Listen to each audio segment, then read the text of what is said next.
Siamo venuti per incontrare il grande mago di Oz, disse Dorothy.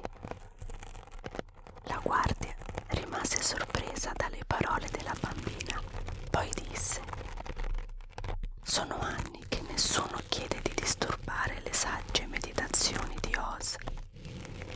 Lui è un mago potente e terribile. Se si tratta di sciocchezze, di sicuro si arrabbierà. Ma non si tratta di sciocchezze, replicò lo spaventapasseri. Sono richieste molto importanti. Vedendo la convinzione con cui lo spaventapasseri aveva risposto, la guardia decise di condurli all'interno della città di Smeraldo, dove tutto era verde. Le strade, le case, i vestiti della gente, le caramelle nelle vetrine dei negozi.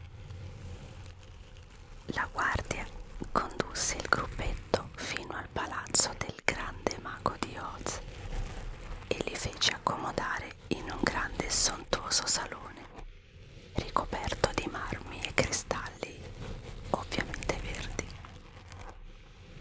Andrò ad annunciare il vostro arrivo al mago di Oz. Aspettate qui il mio ritorno. E la guardia sparì dietro una porticina. Passò molto tempo prima che la guardia tornasse. Dorothy, lo spaventapasseri, il boscaiolo di latta e il leone codardo lo guardarono col fiato sospeso in attesa che parlasse. Oz vi concederà udienza, ma ognuno di voi dovrà presentarsi al suo cospetto da solo e in giorni differenti per non stancarlo troppo. Vi mostro le stanze dove potrete attendere la sua chiamata e li condusse ognuno in una stanza diversa. Ecco, fate come foste a casa vostra. Qui potrete riposarvi dalle fatiche del viaggio e domani mattina verrà chiamato uno di voi per incontrare il grande Oz. Detto questo, la guardia sparì. Tutti quanti riposarono e dormirono profondamente quella notte. Il mattino seguente, una ragazza tutta vestita di verde svegliò Dorothy per condurla dal grande mago. Attraversarono lunghi corridoi, sale e saloni, fino ad arrivare ad una porticina con un soldato a farvi la guardia. Poco dopo la porticina si aprì e Dorothy entrò nella grande sala del mago di Oz. Era grandissima e tonda, tutta illuminata dalla luce che colpiva gli smeraldi verdi.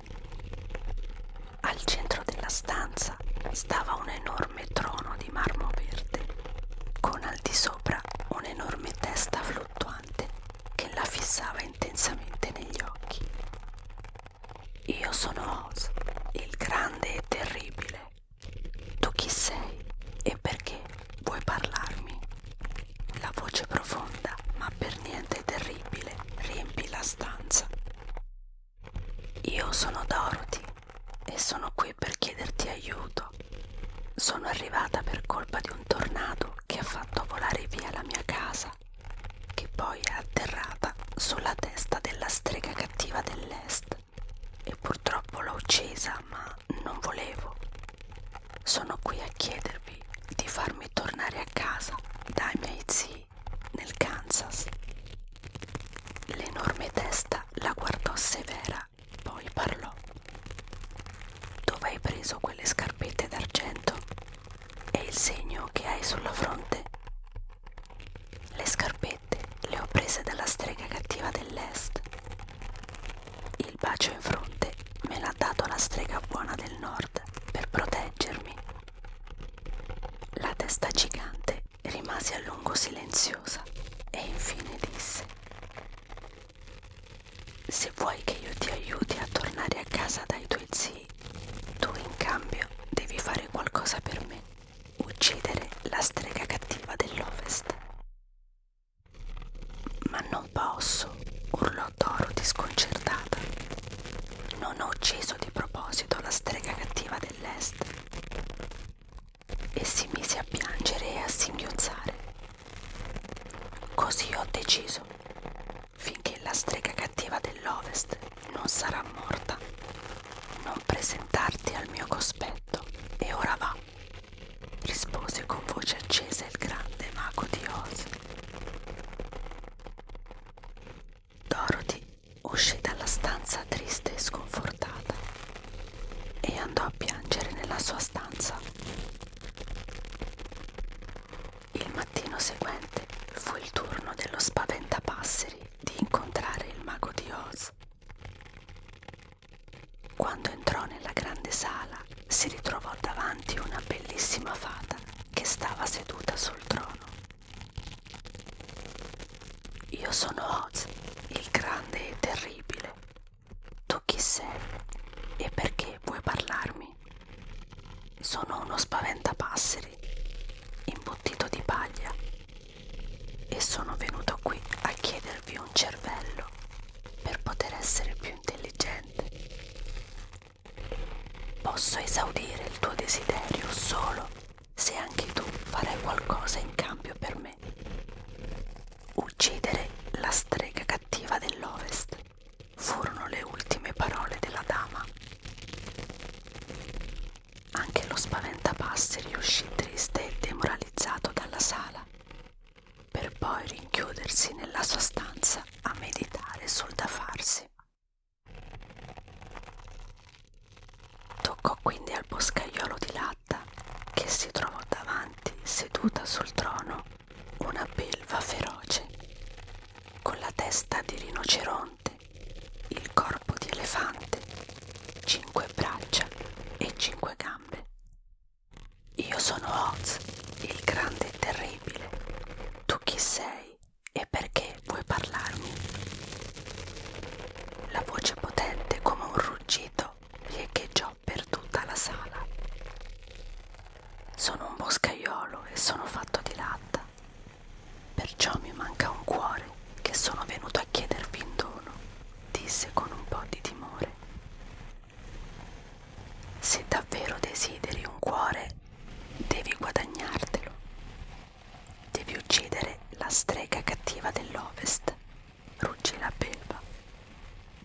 Il boscaiolo di latta tornò mogio nella sua stanza, deluso e tanto triste. Infine toccò al leone codardo. Quando entrò nella stanza del mago di Oz, di fronte a sé si ritrovò un'enorme palla infuocata, talmente splendente che quasi accecava. Io sono Oz, il grande e terribile. Tu chi sei e perché vuoi parlarmi? Sono il leone codardo e manco di coraggio. Sono qui a chiedervi di infondermelo per diventare davvero il re della foresta, disse tremante di paura. La palla di fuoco si accese ancora di più. Se vuoi che ti infonda il coraggio, tu devi fare qualcosa per me. Uccidere la strega cattiva dell'Ovest,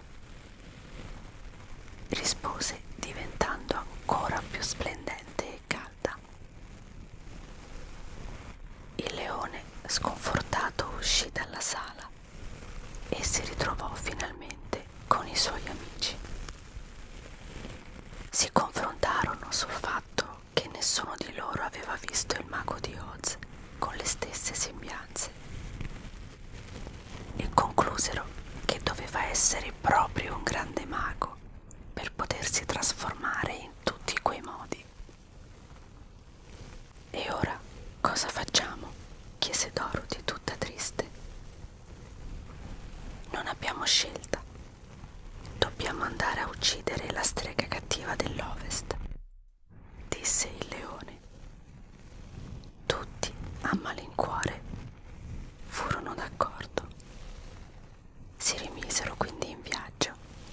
Il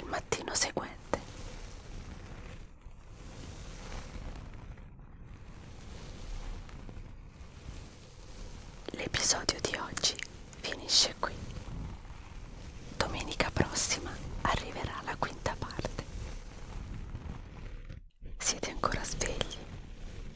Mettete un bel like se il video vi è piaciuto e se non lo avete ancora fatto, iscrivetevi al canale per non perdere i prossimi appuntamenti. Se siete arrivati fino a qui, commentate con l'emoji del cuore verde. Con questo